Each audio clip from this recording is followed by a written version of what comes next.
Woeker, Wakker, Weet is 'n podsending vir wiskunde-onderwysers, met trots aangebied deur die Vereniging vir Afrikaanse Wiskunde-onderwysers, die VAW. Die podsending mik daartoe om al die kolle te verbind tussen literatuur en die praktyk, om so die wiskunde-onderwyser te inspireer en te bemagtig. Juis sodat ons as wiskunde-onderwysers kan voortbou op die wêreldklas onderwyspraktyke waarmee ons reeds besig is. Die internet gaan dit moontlik maak om die wêreld te reis in gemak. Ons gaan luister na skrywers, akademici en onderwysers. Daar gaan selfs 'n paar onverwagte gesprekke opduik. So sit agteroor en geniet die reis saam met my, Johan. Totsiens.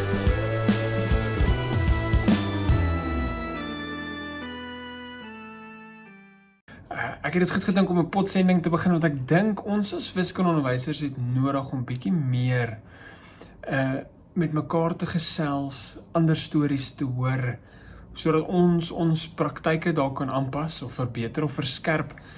En dit is ook net soms nodig sodat ons 'n bietjie geïnspireer kan word. So my heel eerste episode het ek gesels met Barton en hy het hierdie boek geskryf. Is dit? Goed. En die wat in die VAW se boekklub is, sal hierdie boek herken. En ons het net 'n bietjie gesels oor van die inhoud in die boek, nie eksplisiet nie, meer implisiet. En hy het 'n paar baie interessante stellings gemaak en argumente gemaak. So die een ding wat vir my nogal opgeval het in die episode wat julle nou sal luister hierna, is die feit dat hy nie glo in 'n leerder gesentreerde klaskamer nie, wat eintlik absoluut fantasties en ongehoord is in 2020. Hierdie dat 'n kind met homself ontdek en 'n kind met wiskunde vir hom of haarself ontdek en al. Dit klink pragtig en idillies en in die perfekte wêreld sal ons almal dit wil doen, maar in praktyk, wat is die beste vir wiskundeonderrig? En dit is wanneer die leer gesentreer word rondom die leer, rondom die denke van die kind. Dat 'n onderwyser moet sy les beplan met in ag genome hoe hy dink 'n kind gaan dink. Want soms word ons gekil deur ons kinders se opwinding en ons kinders se glimlag, maar ons weet nie of ons kinders regtig dink nie. En dit is belangrik en dit is wat Craig al argumenteer hier. So hy sê dat geheue is die nalating van denke. So dit is dit wat agterbly wanneer ons oor iets gedink het. So dit is waarvoor ons moet onderrig. Dit is een van die goedjies wat hy gesê het. Ander ding wat nog interessant was vir my is, hy het gesê dat ons moet eers vir kinders leer hoe en dan hoekom. Sodat die hoekom bietjie meer konteks het en sodat kinders bietjie meer waardering kan hê vir hoekom. In plaas van as ons dit andersom doen, dat ons eers hoekom en dan hoe, dan soms verloor ons die kinders. Ons as wiskundeonderwysers het 'n baie besonderse taak en dit word ongewaardeerd gelos. En ek wil maar net vir julle sê, baie dankie, geniet hierdie podsending, so jammer, dit is in Afrikaans, vergewe my, maar ja. Julle moet dit geniet en tot ons weer sien, ek sal so elke 2-3 weke, en onthou, jy kan self hierdie ingee vir syspunte. Dan vra ek julle mooi asseblief, deel hierdie met jou vriende en familie, like ons op Facebook, share dit, waar ook al jy dit sien, asseblief gee vir ons 'n thumbs up. Baie dankie, geniet dit, totsiens. Okay, good evening, Craig. I see you are muted. You know how to work Zoom, so that's fine. Sorry, I've just been in another call. Are you okay? Not a problem. So we are literally going to start now. It's on the dot 6 o'clock. You're very punctual, so thank you for that. So just a quick introduction from my side, so you can get to know us, why we are doing this, where we are getting from. It's currently 5 p.m. at your time, am I right? 6 p.m. 6 p.m. So did you finish work? I just finished a minute ago, that's right.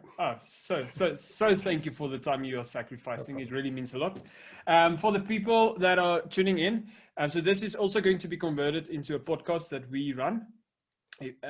So the audio is basically just captured. So live now there's 30 teachers listening in. And we distributed almost 90 books already that you've written between all the teachers, so that's really cool. So what we are doing, we are a professional developing company, but the main thing that we are actually doing is we are looking out for Afrikaans speaking teachers. So Afrikaans is one of our 11 official languages. We are a minority group, So from the governmental side, there's not a lot of resources going into our language. So that is where we come in, and we really try to educate and inspire teachers with best practices. And that's how I came to you. But we are going to conduct this in English, even though it's not my first language, but listening to your accent, it's definitely your first language. So please, will you excuse me if I mistakenly say an R where there's supposed to be an is, or the other way around, vice versa. So please bear with me. It will be really nice. So just short from my side, thank you for taking the time. It's you don't understand how much we appreciate it. So thank you. My pleasure. Okay, for everyone who's listening, just quickly in the chats, can you hear us perfectly? Can you see us? It's not necessary that you see us, but yeah, it usually helps.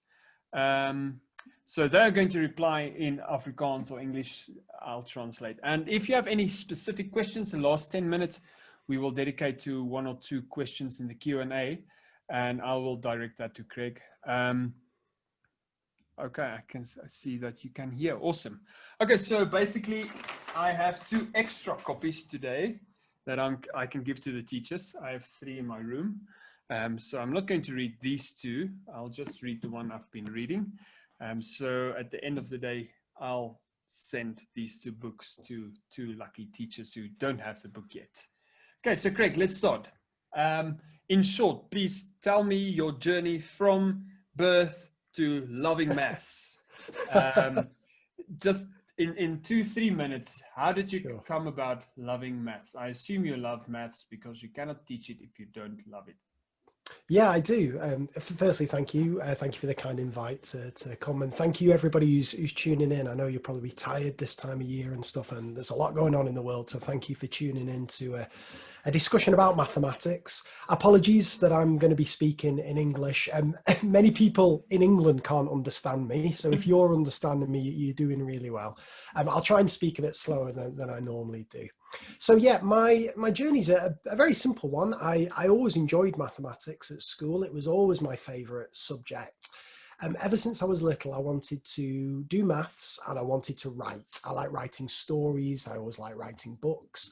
When I did my A-levels, so that's what we take at age 17 and 18, just before university, I studied economics. I chose economics alongside mathematics and psychology, and I really fell in love with economics. So I decided to do economics at university because I figured that there'd be a lot of mathematics content in there, but also other things I could do. It would mean I'd be writing more. I was interested in business and so on. I was lucky enough to get into Cambridge University to read economics.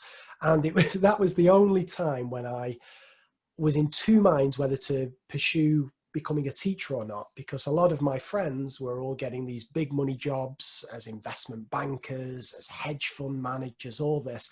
And I was there thinking, oh, do I really still want to be a teacher? But mathematics and teaching mathematics was always something I really liked to do. And as I say, write in my spare time. So I decided to go straight from university to teach. And I taught for 13 years straight without a break. Taught mathematics, and now I'm outside of the classroom I'm not full-time in the classroom now. I'm on a 2-year secondment where I'm working on my diagnostic questions website, but I'm still, before COVID, lucky enough that each week I visit schools and I'm lucky enough to work with teachers and students. But yeah, maths has always been a great love of mine, both teaching it and studying it for fun as well. So first of all, hats off for you for taking a step towards doing something that you love instead of doing something to make money. Well, I'll tell you what, though, I'll tell you it's annoying because I chose it thinking teaching would make me happier than my friends. I thought this was the choice. You either take happiness or you take money. The annoying thing is my friends are both rich and very, very happy. So it's quite frustrating. I'm happy, but they're happy as well. I'd quite like them to be a bit more depressed, but they're not, unfortunately. Yeah. But it sucks to see happy rich people. I know, the worst kind, the worst kind. Yeah, especially for teachers, because the jobs we do there's not a lot of gratitude in the job. So you do it purely, and the only thing that's driving you is this intrinsic motivation, and then these brief periods where you see kids light up. And I think that is more than enough. Those brief periods where there's one kid who usually got a 40%, suddenly something falls into place and he just rises. I don't know if it's the same for you. Do you live for those experiences, or did you live for those experiences? Yeah, no, you're right. And they're the experiences I miss. Now that when I teach these days, it's often to a group of students I've never seen before. I'll do a demonstration lesson or something, and you don't get that same magic as you get when you teach your own students. And as you say, you get the student who doesn't grasp something, or the student who says, I hate maths. And then it's a slow process, but after a few weeks or a few months or even a few years, at the end, they may turn around and say, no, it's okay. They may not love it, but they'll say, no, I get this now. I understand this. So there's those moments that I miss, and they're the big ones. But also, I don't know if you've experienced this, Johan, but there'd be sometimes when I'd be teaching when I just feel everything. There's like magic in the air. It was like, some people call it flow, or I don't know what it is, but I'd just be there and the kids would be getting it and they'd be smiling and they'd be working. And I'd just be standing there thinking, like, I can't believe I'm being paid to do this. This is a brilliant feeling. The problem is, of course, there's lots of other not so good feelings in teaching. And whether sometimes that comes from the students, whether it's behavior or frustration and so on. But more often than not, it comes from all the other things that we as teachers have to do, all the workload, the reports. I don't know if it's the same for admin. You, but admin, yeah, and it's workload and behavior are the two main reasons why teachers, certainly in the UK, leave our profession, in big numbers. And my experience is that's very similar all around the world. And there are some schools in the UK that have got that right. They've cut the workload right down, and it leads to a happier profession and happier students as well. But yeah, that's forever a problem, I think, the workload side of teaching. And especially if you love teaching mathematics, because then after school, a proper math teacher would love to go and explore and look for new ways and do some diagnostic stuff with the results from the kids. But now in our country, the teacher would go directly at 2:00 when school ends. They would go straight into extramural activities, doing chess clubs and doing the musical. And then after that, they will go and do coaching for hockey. And at 6, 7 p.m. at night, they will go home and then they'll start marking and preparing for the next day. So it's a very tedious or tiresome job. But when you start in front of the class at 7 in the morning or 8, it flows up until 2. Yeah. Like the time it vanishes. But it does. And the problem is with what you described there, Johan, it's something that we see a lot. By the time you get around to thinking about your teaching for the next day and your planning, that's when you're at your most tired. And we know that's the most important thing for teachers to do. Just have that time to think, to absorb what happened in the previous lesson, to think how they're going to respond in the next lesson, to think of what activities they're going to use to inspire their students, to help get their knowledge up, their confidence up. But we end up doing those things at 9 p.m. at night, 10 p.m. at night, and just thinking, oh, whatever, forget it, because we're so tired with all the other things that we've done. And it's completely the wrong way around. That if teachers have got time to spend, it should be time spent thinking about their teaching and reflecting on what's happened before. It shouldn't be spent, I mean, the extracurricular stuff's important, of course, but it's not a teacher's top priority. And certainly the marking and the endless marking and the feedback.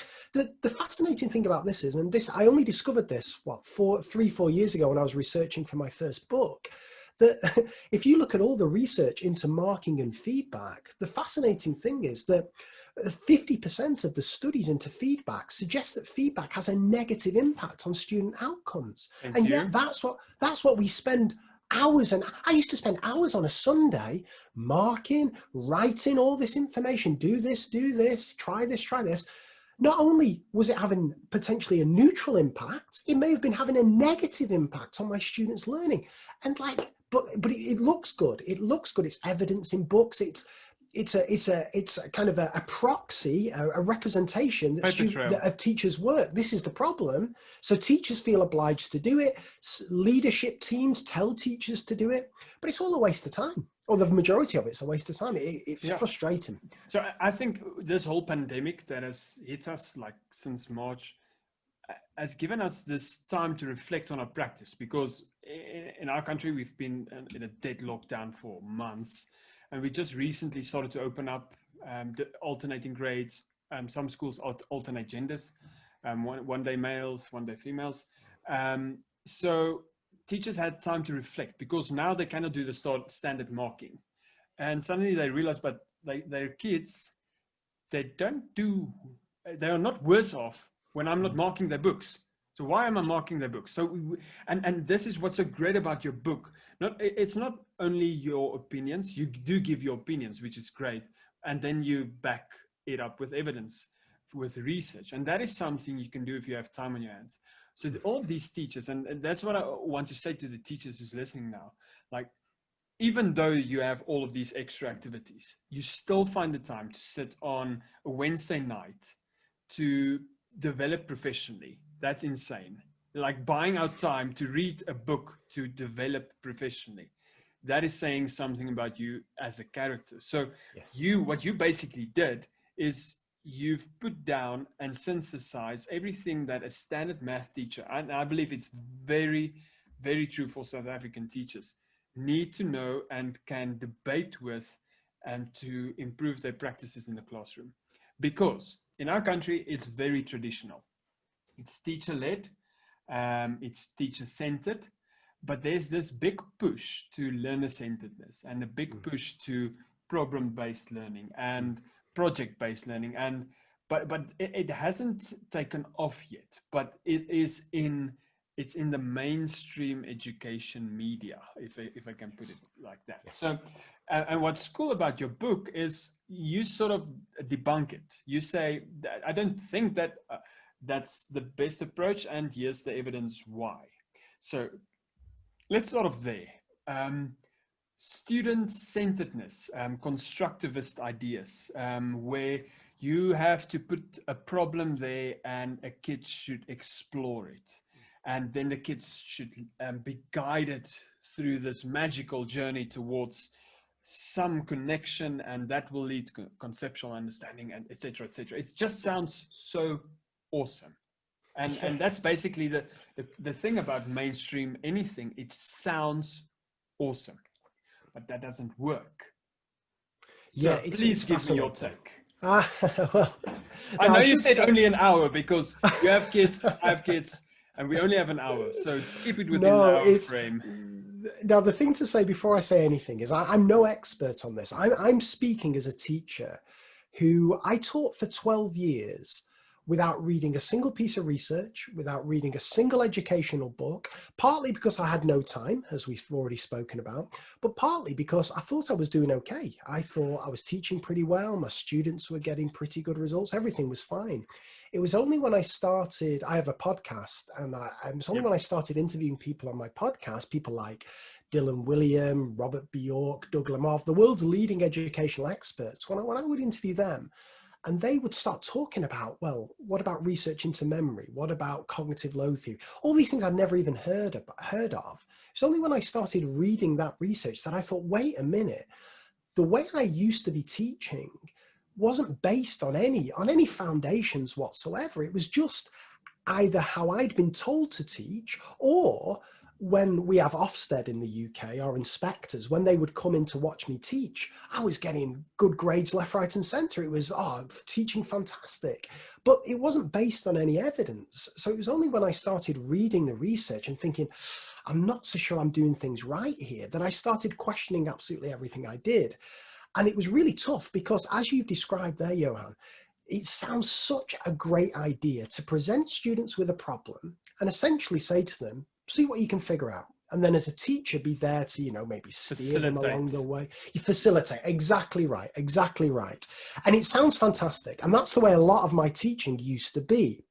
The problem, of course, is that it's great for some students, but it's incredibly frustrating for others, because in a class of, 20, 25 students, you're going to get, even whether you teach mixed attainment or whether you stream the class, you're still going to get some students who really get that. They've got the prerequisite knowledge, the foundational knowledge to be able to piece together different ways of going about things. They've got the resilience, they've got the confidence, they've got the motivation to steer their way through it. And it's a great experience for those students. The problem is, and I believe this is the majority of students, it's really, really frustrating for that majority because they don't have that foundation. They perhaps lack the foundational knowledge, but the other thing perhaps they lack is that foundation of prior success, of thinking that actually, and a lot of the growth mindset literature, I think, misses this out. This notion that, yeah, it's fine to say keep struggling on a problem because you'll get there eventually. But if you've never experienced that prior success, or if you've experienced a lot of struggle with mathematics in the past, then you need some character of student who's going to keep going and keep going and keep going, you know, regardless of whether they're getting anywhere or not. But here's the big thing, Johan. Here's the big realization I made. And this has not been easy for me at all because it's meant completely changing the way I teach. We come back to time. We've already spoken about teachers' limited time outside of the classroom. Another time that's limited is time in the classroom with our students. We only see our students a certain amount of time during the week. And as you've rightly said, that time whizzes by. We've only got a certain amount of time with our students. Dylan William says lots of amazing quotes. One of my favorite quotes Dylan says is that every decision a teacher makes has an opportunity cost because it's time that could be spent doing something else. So whenever I'm planning an activity with my students, I've got to think, how long is this going to take? And can I justify that time? So if we take some discovery task or some inquiry task that's possibly going to take a full lesson, 50 minutes or 1 hour, and at the end of that lesson, I'm going to have to bring everything together and say to the students, right, this is what you should have found out, or Ben, what did you find out? Emma, what did you find out? And try and bring it all together there. Bearing in mind, some students won't have found anything out, and some students will have found it out and been, you know, half an hour ago. I've got to think to myself, where are my students going to be after an hour? And could I get them to that point quicker? Because if the answer to that question is yes, then it is my responsibility as a teacher to do so. Because if I can get to them to that point in 10 minutes, that leaves me with 50 minutes where I can push them further. I can give them practice so they can consolidate the basics, and we can start to do more of this problem solving at a point where they're more knowledgeable to access it. So I think there's a real time issue with this project-based learning or student-centered approach that also doesn't account for the fact that for some students it's fantastic, but for a bigger number of students, I think it can be a really frustrating experience. But I will say, a lot of people say I talk absolute rubbish on this, but that's just been my experience and my reading of the research. So what you're basically doing is you're bridging the gap between academics and teachers, because academics live in a generally, I stand with my one foot in academia, so I think I am allowed to judge just a little bit. So they stand in this bubble where they don't have. In our country, we have between 35 and 40 kids in a class. Wow. And some of our classes go up to 60, which is insane. Wow. Yes. And then you have a period length of 30 minutes to 60 minutes, depend on the roster. So now you have 40 kids. Let's put the general average in Afrikaans schools to 35, which it is. You have 35 kids, you have 35 minutes. You have to discover the theorem of Pythagoras. And can I just ask you, is it mixed attainment or is it setted and streamed? What tends to be the norm there? No, we are not allowed to stream. Yeah, it's discriminating, and our country has a big history on discrimination. So sure. Not going that got it.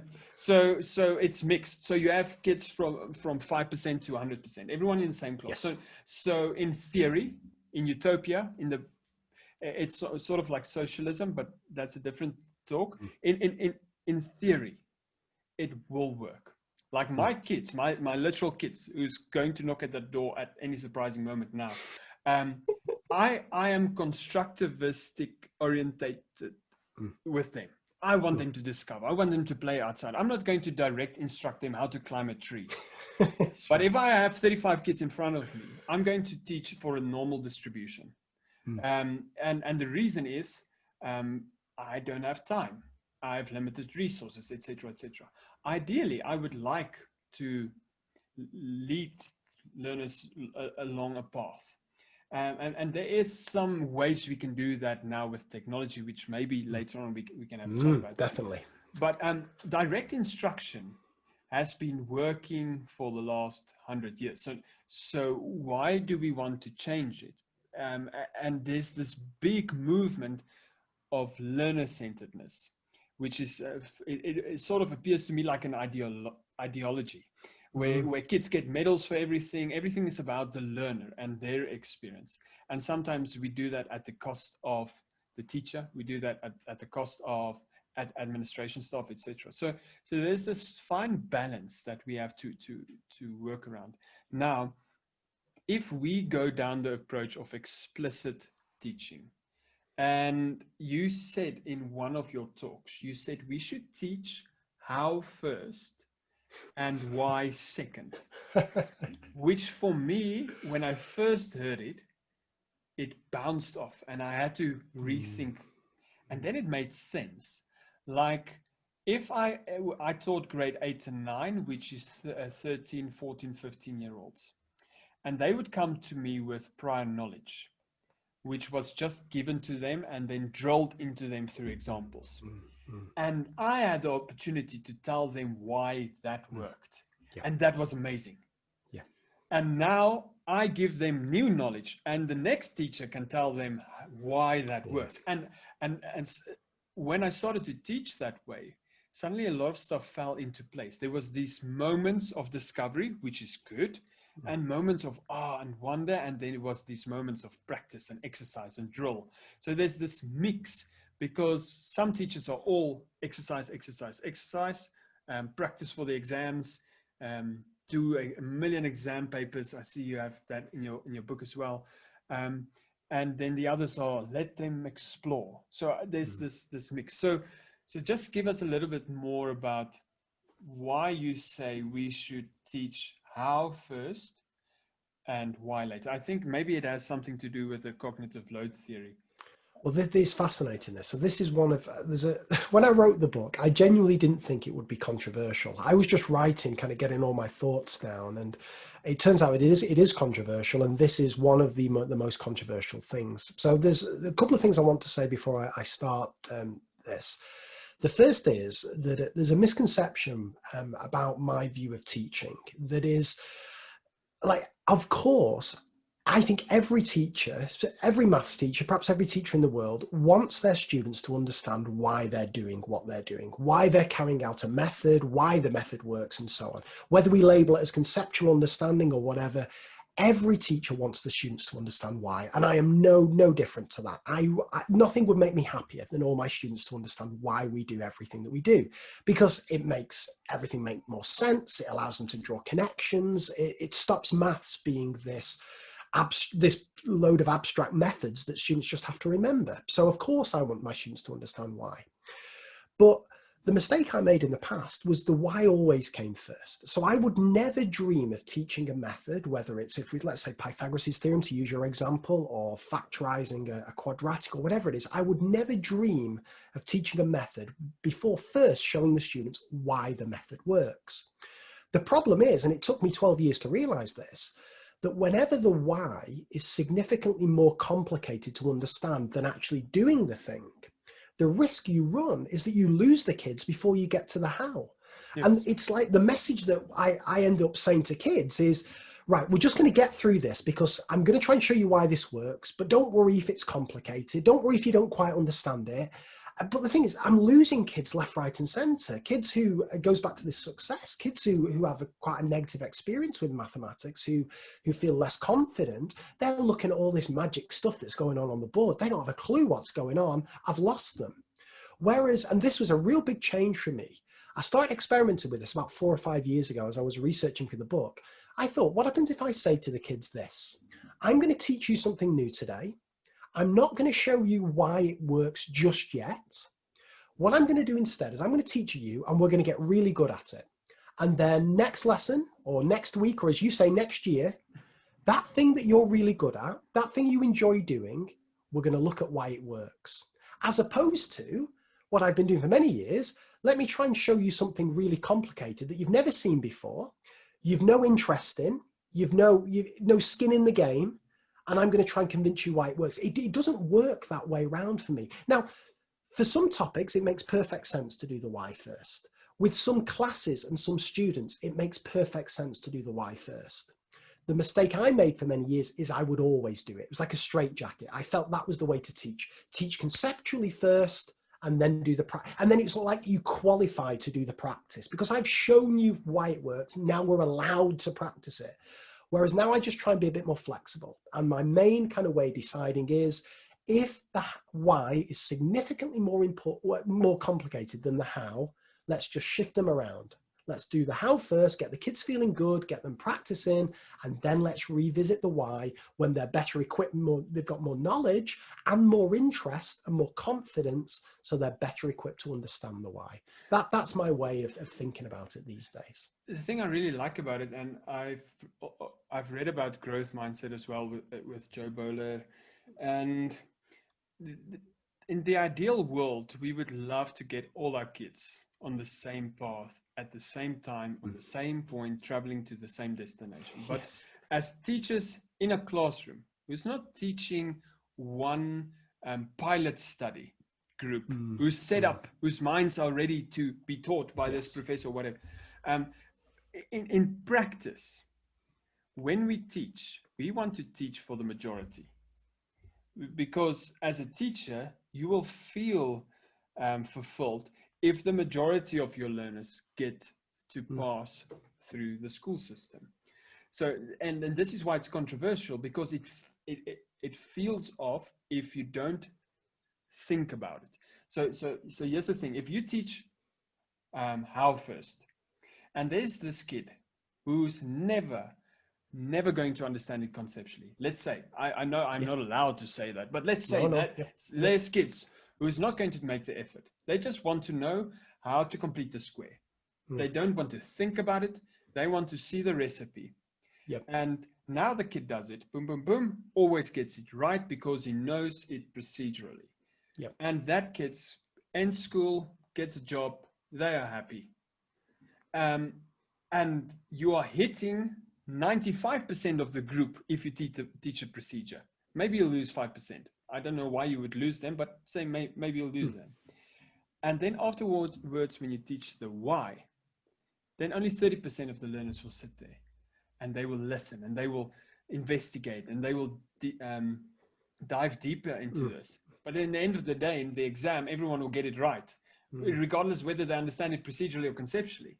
So as teachers, we get measured by our outcomes, and our outcomes in our country is at the end of the year, the final exam, what's the throughput?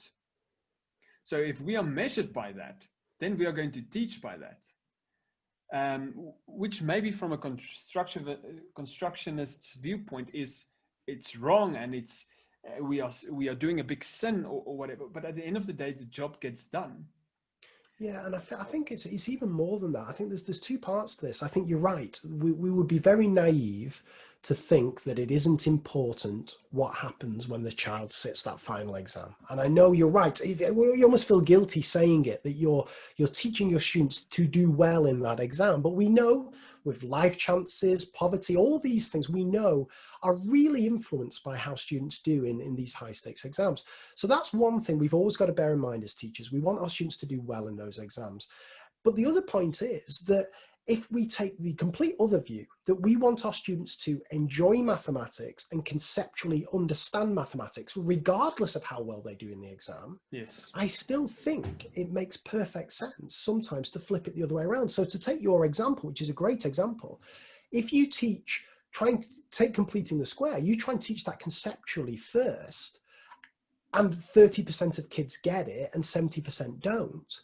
You've then got a job to do with those 70% to pick them back up and say, right, well, actually, don't worry about that.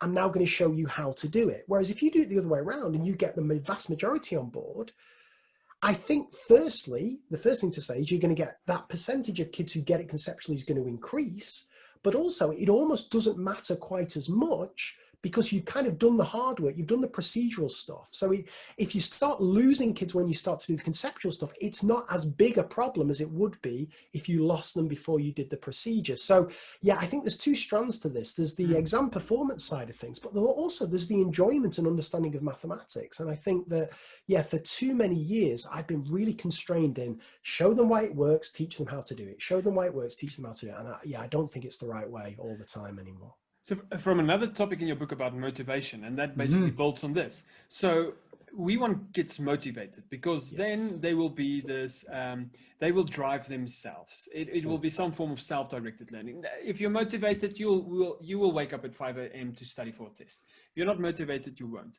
And then you've quoted also research, what motivates learners. And ideally, it would be the idea of thinking, and the idea of problem solving, and the idea of being creative and collaborating, and all the new age. But it's not. The thing that motivates learners is, at the end of the day, can I do it? Can I do the math?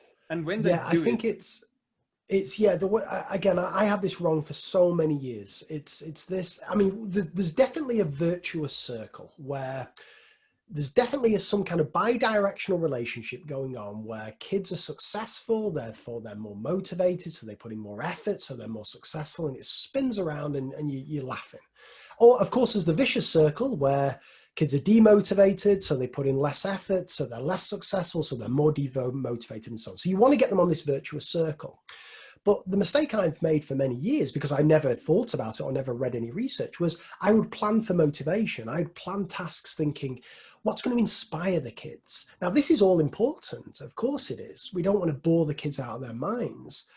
But when we start to look at the research into motivation in mathematics achievement, particularly for younger students, there's a definite relationship that comes out, and that is that success is the biggest predictor of motivation. And by success, I mean either a belief that we can be successful, and this is where growth mindset comes into play. But that belief that we can be successful is based on our past experiences of success. And this makes sense. Like you're going to be willing to struggle at a problem if in the past that struggle has led to you being successful, getting it right. If you've struggled at tons of problems in the past and you've always at the end of it had to be told the answer, or you've got it wrong, or so on, you become a lot less likely to want to struggle on that problem going forward. So it sounds really simple and really naive, perhaps, what I'm about to say, but now I plan for success. Whenever I'm thinking, how am I going to explain something, what activity I'm going to use, what I'm thinking is, how can I ensure to the best of my abilities that the majority of my students are going to understand this idea?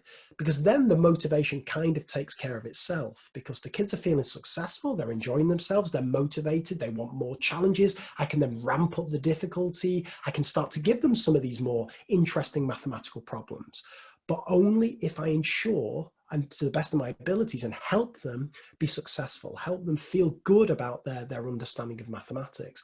And for me, I mean, one quote in the book that often gets mentioned is a real life story that a year 9, so a 14 and 15-year-old child said to me, and I won't say the rude word that he said to me, but he'd just been involved in a growth mindset assembly, where for 1 hour the kids have been told, always believe, there's no such thing as failure, you learn from your mistakes, keep believing, there's no limit to what you can achieve. He'd sat there, taking all this in, and I spoke to him afterwards and I said, how was the assembly? And he said it was fine, but it's kind of hard to have a growth mindset when you keep doing SHIT on your maths tests. And this was the point, like he had no personal experience of success, or his experience of success was limited. So all this message of growth mindset and motivation, kids don't buy it unless they believe it, having seen it, seen some success for themselves. And I think that's where carefully planned, explicit instruction, carefully ramping up to problem solving as kids get more knowledgeable, combining formative assessment, all the common sense things that I try and speak about, that for me is the recipe for success that's going to get the kids motivated and ultimately enjoying mathematics.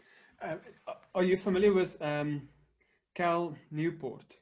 Yes, I am. Yes, yeah. When he talked about passion, and what you basically described now was how he described the development of passion. Is when you do something, you get it right, you have this small reward, and then you go at it again, and now you're better at it than the first time, and your reward gets bigger, and it sort of snowballs into this working machine. I remember my love for maths. It started at home, but indirectly. But at school, when I did timetables. So at home, because we worked a lot in the yard, we had to do a lot of timetables, but it was for work purposes. just to get the work on the yard done quickly. Right. And so when I walked into school in grade 1, I could do timetables from 1 to 12 just like that. No one taught me. It was my brother and I, we figured it out for survival purposes. And that sort of gave me this kick, because when the teacher said 12 times 12, I said 144, and all the other kids looked around like, how does he know it? And I got this small reward, like I could do this. Mm-hmm. But if you can do timetables, that doesn't mean you can do math. But I believed at that period in my life, I can do math. And I just kept hammering at every math problem because I had this belief. And as I kept hammering, it just, like you said, this virtuous circle, it just kept getting bigger and bigger. Maybe I had a false idea somewhere in my prior years, but it worked. I really was motivated. I would sit with a problem for hours because I truly believed that I could figure it out. Absolutely. So that I think that is something that teachers can take away, and because we get bombarded with these small snippets, this cherry picking ideas. And then because we don't have time to investigate, we grasp it. Like we have to be learner-centered, we have to be problem-based centered, we have to put in a lot of ICT in our classes, etc. Just to feel like we are on pace. But there's another thing that I wanted you to explain to me regarding the book. It said, you specifically said somewhere that it changed your life. And that was this cognitive, let me just get the word, cognitive load theory. It's about memory and stuff, because the word memory in maths for long, in the past now, it was like maths should not be memory. You should understand it conceptually and you should work from it fundamentally. There should actually be no memory involved, and a lot of those chats. But you talk a lot about memory, and please explain to us as teachers how you think memory works, or the research you've done, and how we can apply that in class. This is massive. This is massive, and it's, again, I'll give another Dylan William quote here. He said to me once, when we were lucky enough to do a talk together, and he said at the start of the talk, and I thought, I'm going to use this. He said that as teachers, we're in the memory business. Because if our students don't remember what we've taught them, it's frustrating for us, but imagine what it's like for the kids. They knew how to do something on Monday, but by Wednesday they've forgotten it, or 2 weeks later they've forgotten it. So a teacher not having a good understanding, or at least a baseline understanding of how memory works, is potentially a recipe for disaster, because all our efforts could be wasted. So for me, there's two aspects of memory that we need to bear in mind. So the first is, how do we ensure that students can successfully process this initial idea that we're trying to teach them? So to use some of your examples from earlier on, whether it's completing the square, whether it's Pythagoras' theorem, how do we ensure that first seeds of that idea go in there and get processed successfully? And that's where cognitive load theory comes into play, and I'll return to that in a second. But once they've got it in the moment, how do we ensure then that they can retain it? How they can retrieve it over time? And that's when we start talking about long-term memory in the work of Robert Bjork and desirable difficulties. And this is where spacing and interleaving and the importance of testing and quizzing comes into play. All things that in the past I either didn't know about or had really negative connotations, such as tests. And I can talk more about that if we have time. But just to return to, so for me, learning, there's two parts of learning. There's successful processing initially, and this is all about working memory.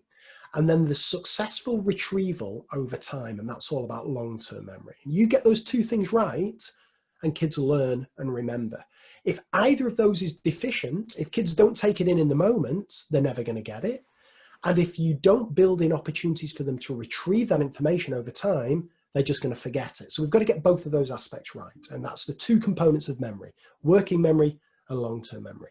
So cognitive load theory is focused around working memory. This is my interpretation of it anyway.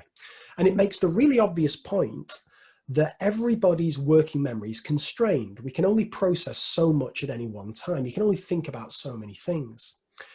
So we've got to bear in mind that students' working memory capacity is finite. And we've got to make sure that when we're teaching our students, we do all we can to make sure that what students are thinking about is as useful to them understanding this idea that we want them to understand as possible. So cognitive load theory talks about two different types of load, two different things that can fill up students' working memory. There's useful load, which is sometimes called intrinsic or germane load. But then the more important thing is there's this extraneous load, this load that it fills up your working memory, but not in a useful way. It makes thinking harder, but not in a useful way. It's really negative. And unless we have an understanding of what causes this extraneous load, we're in a bit of trouble. So here are a couple of examples, and people go mad at me for mentioning stuff like this, but I'm kind of past caring these days because it's, you know, it's been a few years now. So the classroom displays, this is a real big one for me. I don't know what it's like in South Africa here, but you walk into some classrooms in the UK and it's like Aladdin's cave. Yeah, it's like a theme park or something, right? And the idea is, it's supposed to be a stimulating learning environment. Well, it's quite the opposite, because if I want my students focused and thinking hard, particularly if I'm at the front of the class, perhaps doing a worked example, or my students are thinking hard about a problem, and all of a sudden they look up and there's posters, different colors all around the room, kids work here, a behavior poster there, you even have things hanging from the ceiling sometimes, all this kind of thing. Exactly right. It's all stuff that kids have to process. And either they start thinking about that, or they have to effortfully try and ignore it and filter it out. And if we buy into the fact that kids can only process so much at any one time, which I think is a pretty fair assumption, that stuff can only make it less likely that they can successfully process the idea that we want them to be thinking about. So classroom environment's a big one, but then there's also slightly more subtle ones. So you get things like what's known as the split attention effect. So this is a really interesting one from cognitive load theory. And one of the big takeaways from the split attention effect is that it's really hard for students to read something and listen to something at the same time. So if, for example, students are trying to read a problem, and as a teacher, we're then giving instructions out like, make sure you underline your work, or we covered this last lesson, so flick back, or if you're stuck, speak to the person next to you, then what's happening in working memory is the audio part of working memory, the phonological loop, that's trying to process the text that the kids are reading, and it's trying to process this other audio stream, which is your instructions over the top. And it's this extraneous load. Again, kids can't process both simultaneously, certainly not effectively. So it's being aware of all these kind of things, just knowing to be silent so kids have time to read things. There's loads of things like carefully integrating text and images together so that kids don't have to be jumping around from different parts of the board or the worksheet. All these little tweaks that we can make, regardless of, before we even start thinking about the words we use to explain things and so on, just mean that students' capacity for thinking about the actual learning, the idea, is just increased enough potentially to make them get it. So cognitive load theory for me, it gets a lot of criticism from, again, often there's a divide in education, is often seen as traditionalist, constructivist, and so on and so forth. Cognitive load theory gets a lot of criticism, but for me, it's just a really basic model that makes me think about, can I design what's going on in my lesson so that my students are as focused as possible on what I want them to be focused on, as focused as possible on the thing that's most likely to lead them to learning? And there's loads of, I love practical things, and there's so many little practical nuggets from cognitive load theory that have simply transformed how I teach. They've transformed what my worksheets look like, what my PowerPoints look like, certainly what my classroom looks like, how I speak to my students, and so on. And that, for me, starts the journey of increasing the chances that students will grasp this initial idea. And then we have to start thinking about retrieval and so on and so forth after that. I think, again, it's Cal Newport who wrote a book on one thing. And that's basically also what you're saying is, if you work and you focus on one thing, you can think about that one thing very deeply and from a lot of angles.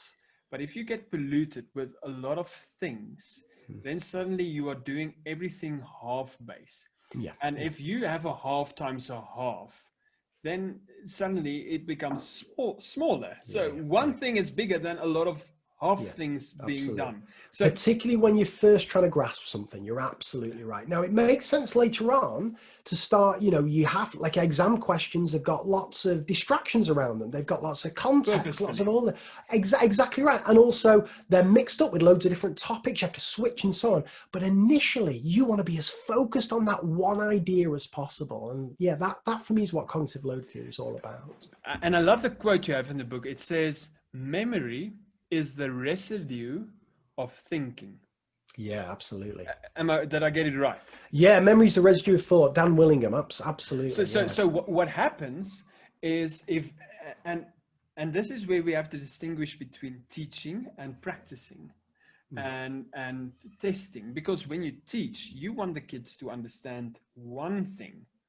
And if they have that one thing, you can build the next day another thing. Yep. And then after a while, you have a network of things or nodes. And now they can move, in my idea, or what I think, and what I understand about some of the literature is now you have chunks, and now you can move conceptually. But because you understand, or even you can just do the fundamentals. If that is in place, then I can give you a question that is on a higher level. And in our country, we have 4 levels, and level 4 is this really difficult, unseen, unsolvable, only for the 1% kids. Now you can have that one problem that's totally unfamiliar, and you have all of these chunks of things that are really in place. And now you can draw from them. But if you have a lot of stuff in your mind, but they are not in place, they're built on empty spaces, or the foundation has cracks, or I don't have a really good English metaphor for that. So then you won't be able to see the connections and make the dots, or make the connections. Absolutely. And you're absolutely right. And there's just one other thing about that memory is the residue of thought that has really changed the way I think about things, Johan. And I don't know if this is relevant, again, in South Africa, but it certainly is in the UK, that there's been this notion of planning for engagement. So let's say, for example, that you're being observed, a colleague of yours is watching your lessons, or you're trying to plan a really, really good lesson. And the idea is you want the kids to be engaged. And for those of you listening, I'm putting engaged in inverted commas here, because the problem is, what are the kids engaged in? So I used to do a lot of kind of card sort activities where the kids would be cutting things out and putting them back together, or the kids would be creating posters or designing lessons to teach themselves, or maybe doing things on the computer and so on. And all of this, the kids were really engaged. They were really busy. They were talking and so on. But it goes back to that Dan Willingham quote, memory is the residue of thought. What were they thinking about?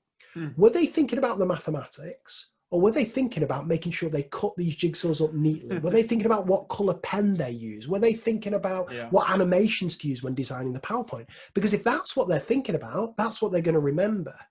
So it's Dan Willingham, again, a wonderful book. Why Don't Students Like School? Absolutely amazing book. He says in it, he's a cognitive psychologist, and he says in that book, if he taking all he knows about cognitive science, all he knows about how memory works, if he was to give teachers one piece of advice, just boil it down to one piece of advice, he says teachers should plan their lessons with the thought running through their minds, what are my students likely to be thinking about at each point in the lesson? So when I give them this activity, what are they likely to be thinking about? Is it the mathematics that I want them to be thinking about? Or is it this context that they're going to latch onto? Is it the classroom environment? What are they likely to be thinking about? And we can never control that, but we can certainly increase the chances by thinking carefully about the problems we give our kids, when we give them, what our environment looks like, and so on. Memory is a residue of thought. Students remember what they think about. Such a simple idea, but it's really, really profound for me. You sort of broke my brain today, which is very good, because, and I just saw it in one of the chats as well. One of the teachers said, whenever I read about cognitive load theory, it is always referencing Sweller and maybe Ashman. Same with growth mindset, referencing Bowler or Dweck, Carol Dweck. Yep. Are these not just dogmas with very vocal advocates? A little bit like math teaching religions. How do teachers make sense of these contradictory theories? like we are standing in a practical space. Yep. We are not in the business of ideas and the business of academia. We are in the business of teaching, which is different. Yep. So what can teachers do? Because next year it's going to be something different, and the year after that it's going to be something different, because they have to get universities need to get grants, and for that they need projects, and for projects they need new ideas. So yeah, please help us on that. It's a great question. There's two things I want to say before I address it directly. I hate things that don't have practical takeaways. So often I'll read an education book or I'll read a piece of research, and at the end of it I'll think, well, okay, that was okay, but what does that mean for me in terms of the classroom? What does that mean that I do in terms of the classroom? So that's one thing I really like about cognitive load theory, and one thing I tried to do in my book, which was to try and distill this research and think, well, what practical changes will it mean that I make in the classroom? So that's the first thing. For me, it's got to have a practical application. The second thing to say is, and there's a real danger here, and I often see this expressed a lot on social media and on Twitter in particular, that you get these two sides of maths teaching. You get traditionalist versus, progressive, construction, and so on and so forth, explicit teaching versus inquiry and so on. And the conclusion that any sane person reaches is that it's got to be a compromise. It's got to be a bit of both.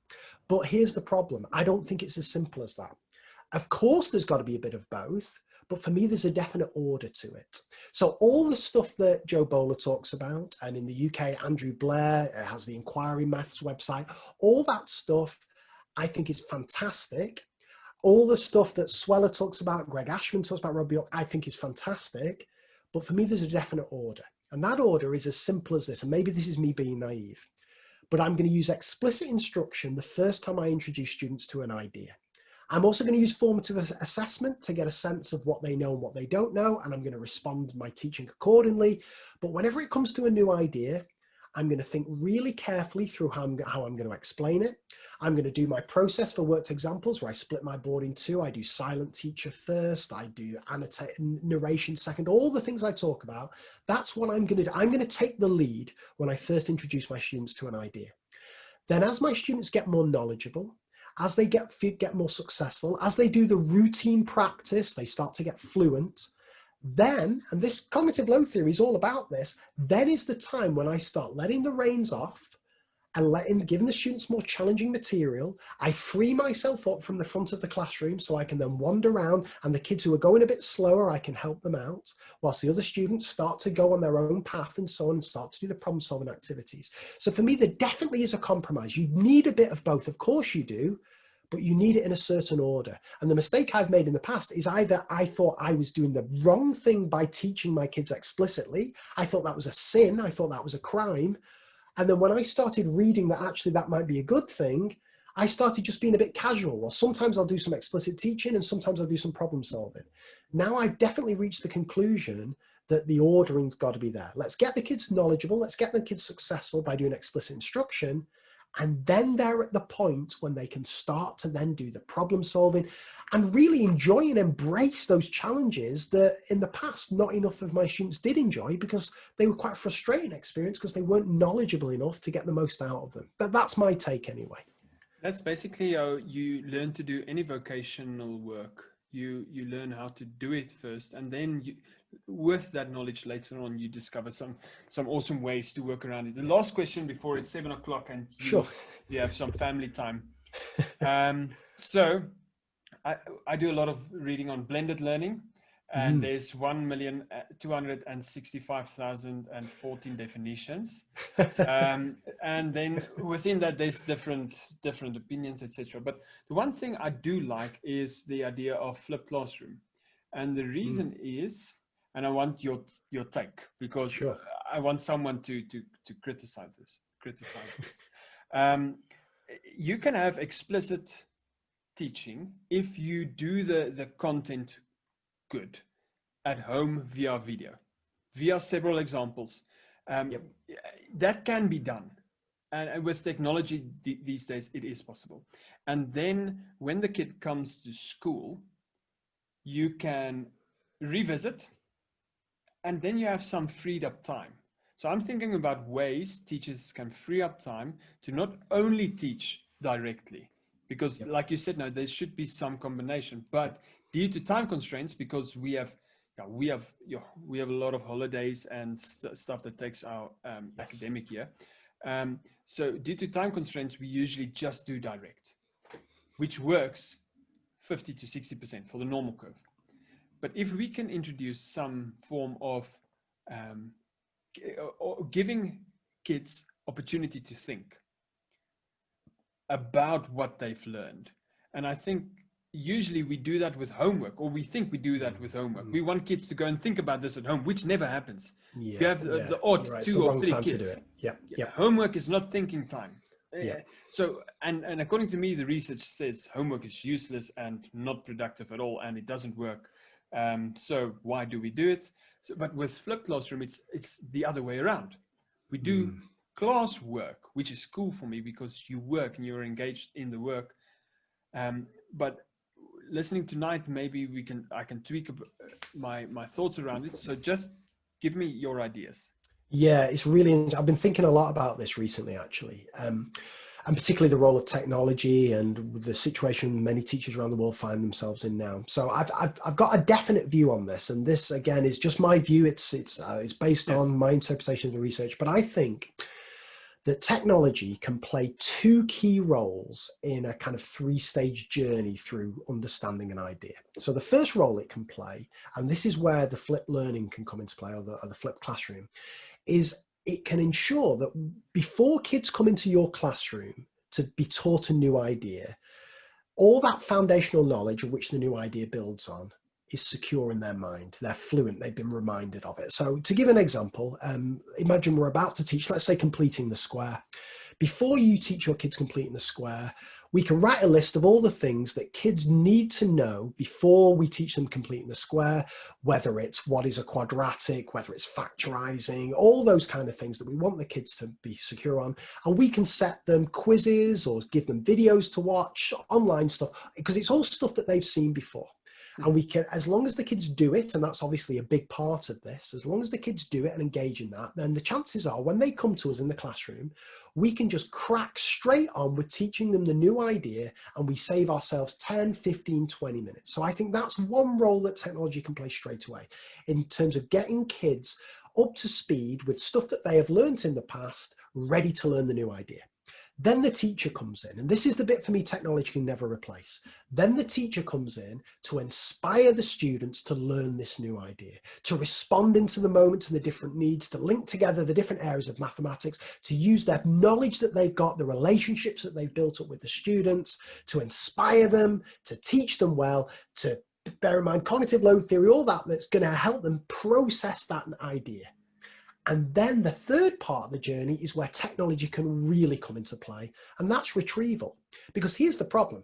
Let's say we get 3 or 4 months into a school year, and let's say we've taught our students, 10 different topics, and we've got 35 students in the classroom. Every one of those students is likely to have different needs and remember different amounts of each of those 10 topics. So as a teacher, me trying to set a homework or a test that's going to be suitable for every one of those kids is not going to happen. 2 kids sat next to each other who've been in the exact same lessons for 3 months have learned different things. So then what technology can do, and there's lots of platforms that can do this, is it can design retrieval schedules or low stakes quizzes that are suitable for each and every child. So my job as a teacher is to help my students get that new knowledge in and inspire them. Technology's job is to make sure kids can get that knowledge out. And I think that whenever we start hearing about AI and machine learning replacing teachers, for me, you'll never replace that inspiration. But what AI and technology can do far better than any teacher can ever do is help kids remember stuff. So for me, that's where the technology comes into play. The prerequisite knowledge, the teacher inspires with the new stuff, then the technology comes into play at the end to help the retrieval. If you get that combination right, I think that's when we're laughing. And the last thing I'll say on this, because I know I'm talking too much here, whenever I was interviewing teachers during lockdown over here in the UK for my podcast, and I said to them, what are you spending your time doing? in those first few weeks when they were getting used to the technology, they were finding the most successful thing that the technology was doing was helping kids retrieve stuff that they taught in the past. They were finding it very difficult to teach the kids new things, either by setting them videos to watch or setting them quizzes or things to read, because the kids were just not getting it and they didn't have that human element to interact with. But in terms of retrieving stuff, the kids were remembering stuff really, really well. So I think if we can get that combination of human element to inspire and technology to help remember, I think that's quite a winning combination. I do love that. And everything is, it's not 100% traditional or 100% progressive. It's a mixture. And that's why I like the word blended learning, but now it's become so commercialized. I don't like it anymore. Yes. So Craig, I really want to thank you for your time. I think from the teachers, if you can just drop in the comment whether you enjoyed this or not, please just don't be too harsh. Please just give us your website for the diagnostics, if you can drop it in the chats, because diagnostic questions, search diagnostic questions on Google. Okay, that's an awesome website. I've been on it. And then also your podcast, people can listen to it, which is really cool because I think it's one of the biggest math ed podcasts in the world. And there's Eastern countries as well, where there's billions of people. So it's really awesome. And it's an inspiration for us. And I want to thank you. Keep the hard work up. Keep your Twitter feed going, and enjoy. Thank you very much, teachers. You can stay on. I want to share something with you afterwards, but Craig needs to go and be with his boy. I do. Although it might be more relaxing talking to you than dealing with him. I can hear some cries. But listen, it's been an absolute pleasure. Thank you for the invite, Johan. And thank you, everybody, for tuning in. I hope that was useful. If you want to come to South Africa to enjoy our sun in the summers or anything, our house is open. So you have free food and accommodation. So I'm just putting that out there. I've got that recorded. I'll hold you to that. That's brilliant. Thanks so much, Johan. Cool. Thanks, Take care. Enjoy. Bye-bye. Bye. Bye. Tot ziens.